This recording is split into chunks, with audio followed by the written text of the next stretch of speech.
You are listening to the Pencil and Paper Podcast Network. I'm Katrina, and I love anime. I'm Steven, and I'm aware of anime. But what if that affection could rub off? Perhaps that excitement in her eyes got me curious. I could offer up some solid anime. I could give them a watch, just to see what all the fuss is about. And maybe, just maybe, I could learn to love anime too. Welcome to Inspired by a Weeaboo. Hello everyone, and welcome back to Inspired by a Weeaboo. I am your host Katrina, and with me is my husband Steven. Hello. We just finished episode 25 of Fullmetal Alchemist. And I cried. I always cry every single time. Steven, what did you think? I guess I wasn't expecting that. So, yeah, there was a lot that went down in this episode. And ends in a way that I guess I wasn't expecting because, I don't know. Just seemed like one of the safe ones. Yeah. So, we get a flashback at the beginning with Hughes meeting with Mustang, and this seems to be like right after the war. Mm-hmm. He's living in squalor, and Hughes kind of takes note of his surroundings and what he's been doing, and apparently Mustang's been dabbling in taboo alchemy, and even kind of admits to Hughes that, you know, he'd contemplated suicide that one time after killing Winry's parents. And they just kind of have a little moment where you're kind of understanding their relationship at that point in time. And then we kind of go back to present day where Bradley is visiting Hughes, talking about his investigation, asking, you know, what have you found? What are you looking into? And Hughes pretty much tells him that even though Bradley had laid out his own conclusion or his own report about the events, he was still investigating it, and he laid out other things, discrepancies to the report that he just felt were worth looking into, whether it would be the lab where they were trying to create the stone, the homunculi, the Ishbalan attack after the fact, and all these other people involved. He said there's just so many connecting points, you know, something's amiss, there's something else going on, and he wants those answers. So Bradley seemed like he was gonna put the hammer down, like he was just like, you know, so you thinking this, you think I'm wrong, and then he just turns and he's like, no, go ahead, you're good. Yeah. Like he's all right with it. And he's a hard person to read. Yeah, and starts to make me wonder why. But in the room, as they're discussing everything, Juliet, as we finally learn her name, the secretary of Bradley, is sitting there, and apparently she's the only person that knows where Marco's at. That way, as Bradley said, it's like, well, that way if someone tries to get to me, it won't matter because she's the only person that knows, and that's that. And Hughes wants to meet with Marco, so she arranges it. Now, as he is sitting there talking to her about getting that arranged, he looks at her name tag and says, Douglas. Okay. And I assumed that was going to come back into play. So he just kind of made a note of it and went about their business. Hughes and Armstrong meet with the Elric brothers. They discuss the investigation, everything that's going on. And they kind of mention that they're just going to give up on the stone. You know, they don't want to worry about it anymore. And, of course, that takes everyone aback because they're like, what? And they're just like, yeah, you know, we can find another way. We don't need to do it that way.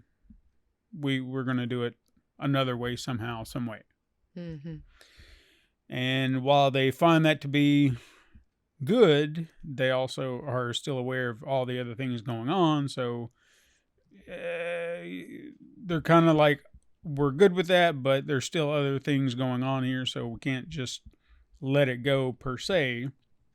But the brothers say that, hey, they're going to go take a trip to meet their teacher, or at least that's what they tell them.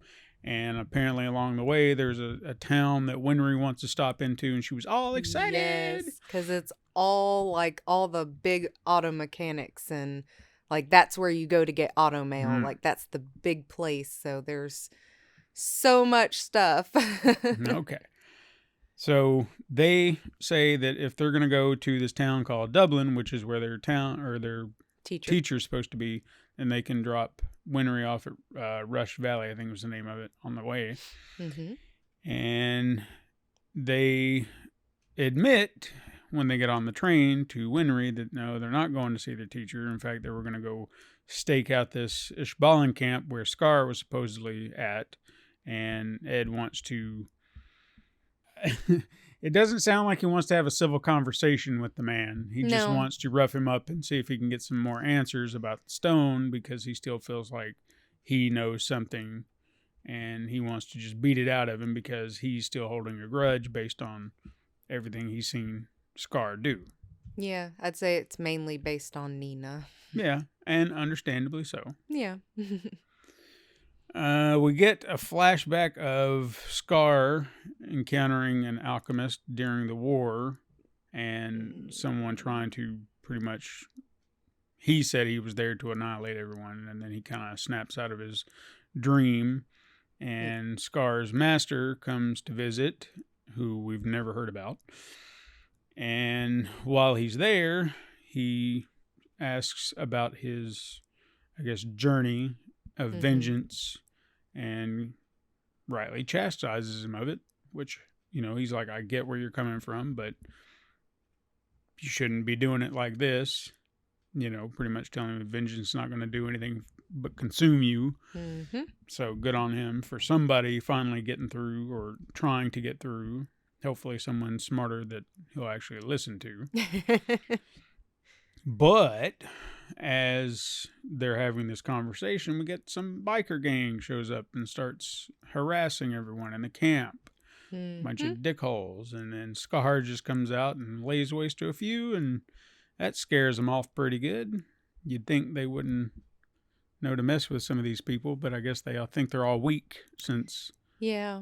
Well, they're not fighters. Right. And Scar would probably be the most vicious fighter among them now, since he's got the Scar alchemy. is like their champion. Like, he's their Shazam. True.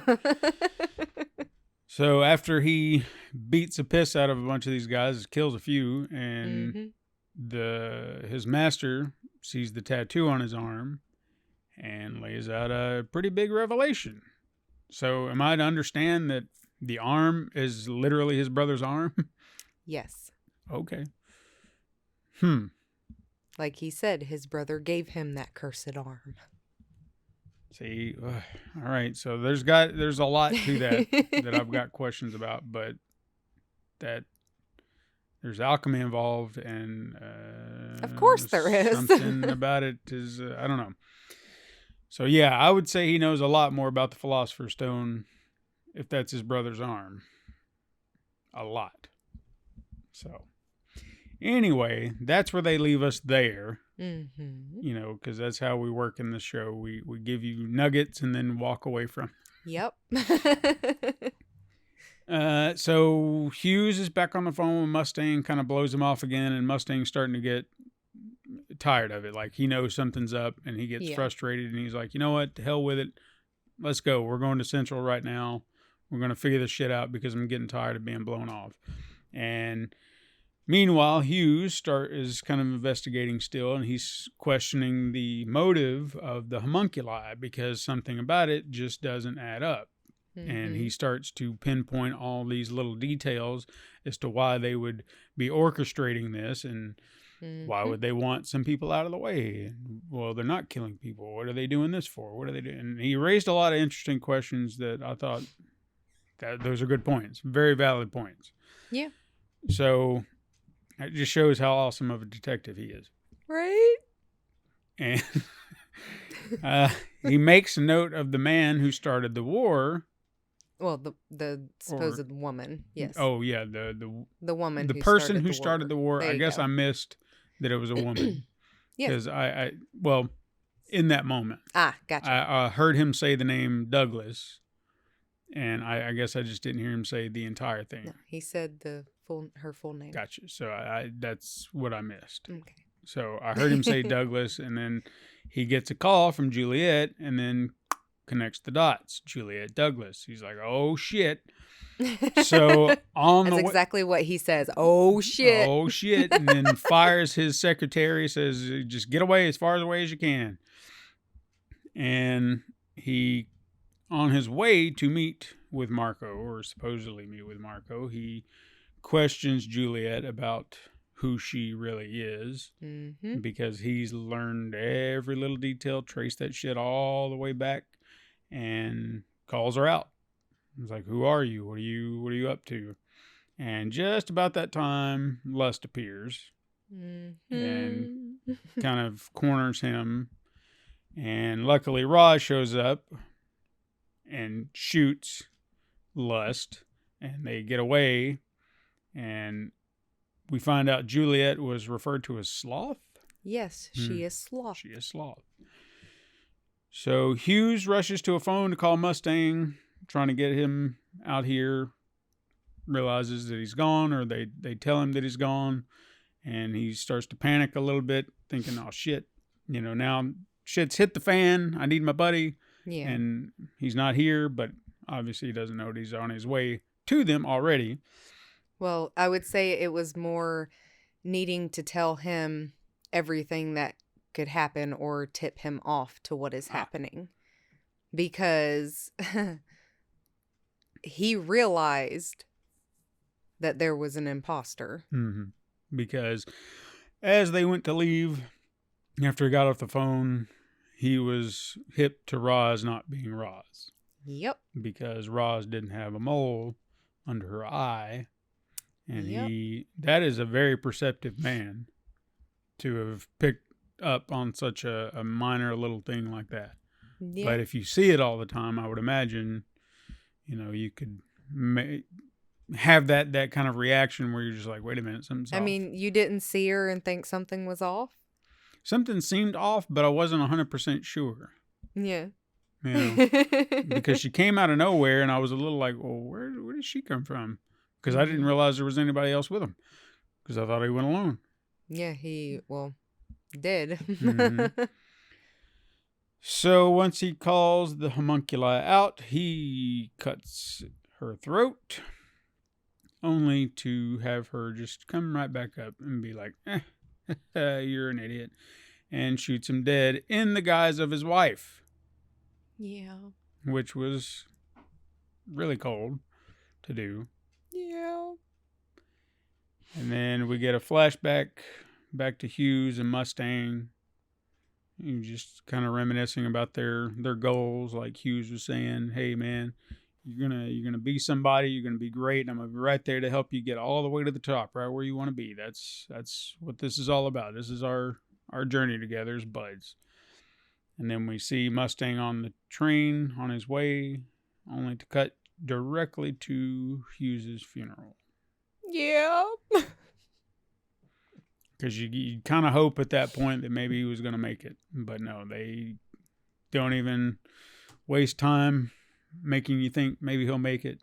No, it's direct funeral. And yeah, that little girl broke my heart. I know, that's the part that always makes me cry. Because she does what a child would do in that situation. She's trying to grasp it. She's trying to understand it. And she's asking, why are they burying my daddy? Why is he not coming back? Said he was going to come home. I knew. And all this stuff. And just the longer she sits there and shouts and cries, it breaks your heart even further. Yeah. So it's... Now do you see why I said this fucking episode's so damn emotional? Yeah, I can see it.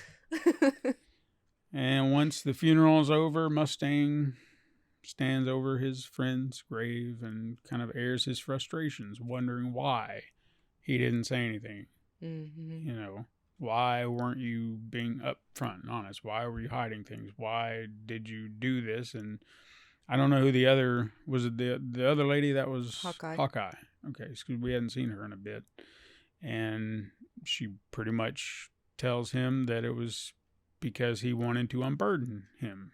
He's like, you're trying to do your thing. He didn't want to burden you with his stuff, and you're trying to get to the top, just like they'd always discussed, and he didn't want to burden you with that or distract you, as she kind of put it. So that's where he kind of got left, and then we cut back to our brothers talking about Hughes, and it just, when you reflect on that for a minute, because it's just like, he's a goof, and Ed is saying stuff like that. It's like, he's a silly old man. I don't know what he's bothering with us for, and just kind of being,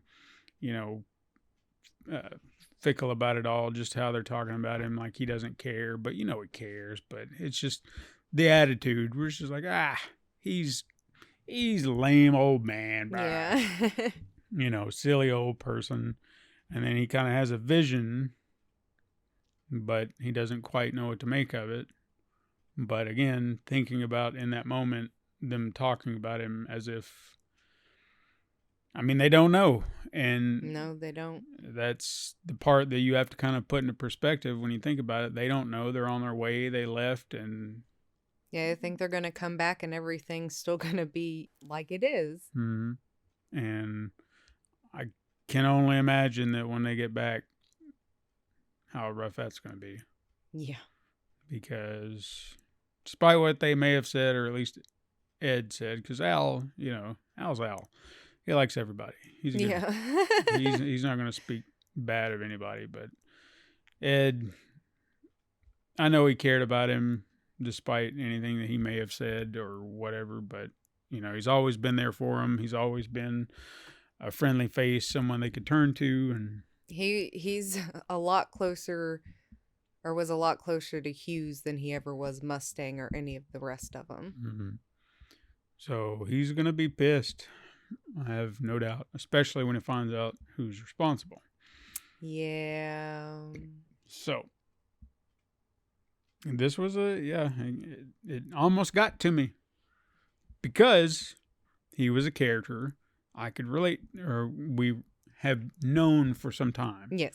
And we got to know for some time, and then always seeing how much he loved his daughter, and I think that was the part that really sealed it, where it really gets to you, because all that time you've been building that, where you just see how much it was like the shining light in his world, and he would do anything for her, and then you see her heartbroken.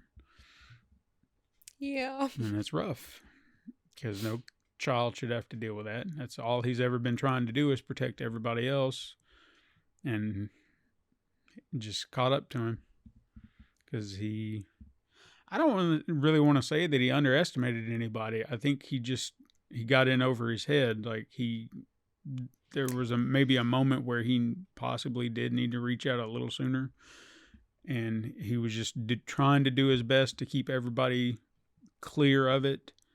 But I don't think initially he thought I don't think he thought he was in immediate danger, mainly because of him only suspecting the secretary. He wasn't expecting lust or envy or any of the rest, because he hasn't even met him yet. Right. So he's just thinking, okay, well, it's going to be this woman. Maybe she'll have, like soldiers or mercenaries or something like that. He wasn't expecting to go up against something like them. Mm-hmm. And honestly, the only two that even used their powers was lust and envy. Yeah. And I still feel like he should have at least had some small little group of backup. Yes and no, because likelihood of them also dying. True. And even there isn't even really a yes. He wanted to keep everybody safe. That's why he told the secretary to put the books back exactly the way she got them. So it looked like they were never looked at. She didn't know anything about them, and then he fired her. Mm-hmm. Get her away from everything that's about to go down, because he knew something was going to go down. He knew it before he left his house. Yeah. I mean, that's, you literally see him saying, bye to him and everything. And I don't think he thought he was going to die, but I think he was prepared for it. Because honestly, if you think about it, one, he already pegged the fake Ross, because as they were running away, he looks back, and as soon as he sees her face, he realizes it's not her. So then he runs to a phone booth trying to get a hold of Mustang. And because he can't get a hold of him, what other option does he have? But at any point in time, he knew that the person who was impersonating Ross could turn on him and kill him. Yeah. So I think it was just like that ditch effort, because if he got a hold of Mustang, they already kind of had their own like code with each other. Yeah. So he could have relayed some form of a message, even if it was just the Fuhrer's secretary. Right. Because then Mustang would know where to start. But he never got any of it. Which is sad that he didn't at least try to relay something, like just even a little something to the person who answered the phone, just a nugget. Just tell him blank. And he then doesn't know who to trust, though. Yeah, but if it was one of their little codes or whatever, maybe just something he could have decoded, be like, hey, don't forget about the apple pie or something like that. And then just, that's it, and they'd be like, oh, okay, I don't know what the hell that means, but hopefully that would have gotten through and maybe been like a red flag or something to Mustang. I don't know. I mean, you still kind of have hope, because Cheska, she's alive, and she would know every single thing that he was looking over. That's true. So all it would take would be her handing those pieces over to Mustang or Ed. So I feel like this is where Mustang is going to start to take a more prominent step forward, because with Hughes now out of the picture, it feels like it's his time, and he'll be on a mission of vengeance, I'm sure. Kind of. Mustang is one of those people I also feel like is very hard to read. Because he's very, like, you see, like, the flashbacks of him and how, he was distraught and everything like that. And, like, at Hughes's grave, he's crying. That's why he makes the comment that it's going to rain. But he's one of those people that if he takes revenge, you're not going to know that's what he's doing. Right. It's going to look completely different, or just like, it's not bothering and stuff like that. Like I don't know, he's not as hard to read as Fear Bradley. Sure. That man's like two different people living in the same body. The thing about Hughes dying, as much as it does suck, I would say that from a narrative standpoint, I get why he died, why they killed him off, because he was so sharp. He was going to figure this out. Oh yeah. So he had already pretty much gotten there, and we still have. Oh yeah, like as soon as he saw Lust's tattoo, he knew exactly who the fuck she was. He knew she was a homunculi because he saw the drawing that Ed had made. Yeah. Like he had the knowledge. It was just taking him a little bit to put two and two together. But even Ed and Al don't know about the secretary. So true. Yeah. So it's almost like we just got the reset button clipped on us. So we lost a friend, and now everyone's back to square one, not really knowing all the details, even though some of it's still out there because at least the brothers are more aware of certain aspects. Yeah. And they know of the homunculi, but the information Hughes had was a step farther. Yes. So it sucks. I hate that he's dead. I know. Because I guess he was just one of those that I wasn't expecting to die, or at least especially not right now.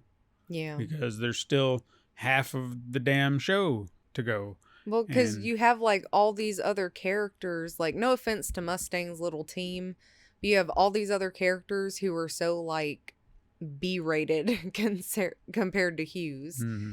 And even like Armstrong, he gets more, like you're going to see him a little more. But I don't know, Hughes is like always there, and now he's not, and I'm sad. And it's like we've said in the past, he was like their father figure, and now they don't have that anymore. So who can they turn to be a father figure? Again, as much as I like Armstrong, he's not a father figure type. Yeah, if anything, he's like a uncle. Yeah. So they don't have that, and Mustang's surely not a father figure type. So they're kind of back to square one. Everybody is. Yep. That sucks. I guess we need to just move on. I mean, the next episode's happier. Well, I would hope so after that. They even ended the credits differently. They were just like, we can't do the whole bright and bubbly thing. We're just going to roll credits to black. Like it's a whole ass movie. Yeah, we're just like, we're going to do it like this because this is something entirely different. And we can't just be all like, happy. We're just like, no, just roll them. Yep. Just roll the credits. Because it would have felt a little jarring to go from that to the bright, happy credits they normally do. So I'm glad. I mean, they at least even saved the music for a little halfway, like half the credits would come up and there was like, and cue the music and go. Yeah, they kept some very like somber tones, I guess. Oh, it was like deep tones. Yeah. I don't know why it kind of made me think of like the Death March type thing, like just those like loud drums and shit. Yeah. Just I don't know. This episode's such a hard one every time. Yeah, I can see why. Yeah. Because he was a character. That's why I said before why Nina just didn't like the situation bothered me. It's just attachment. He was somebody that we watched and got to know and saw his family and got to watch him dote on them and talk about them all the time. So we got to know them. And so losing him was a rough blow. So I hate it. But let's get on to happier stuff. Yes. I don't want to dwell on this right now. Well, then lead us out. Well, Weebs, cry with us. Tell all your friends to listen to this episode and cry along. Watch the episode if you can. Do it on all your favorite podcasting platforms, wherever you get it. And if you just want to skip ahead a week later to get to happier stuff, go to patreon.com/pencilpaperproduction. Get the next episode a week early so you don't have to sit and just be somber like us right now as we're talking about this. And if nothing else, go to pencilpaperproductions.com/inspiredweeaboo to keep up with the show. Links are in the show notes.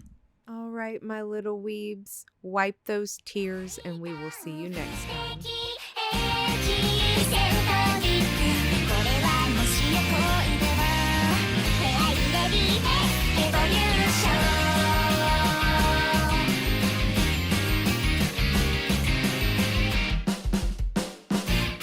This has been a Pencil and Paper Podcast Network production.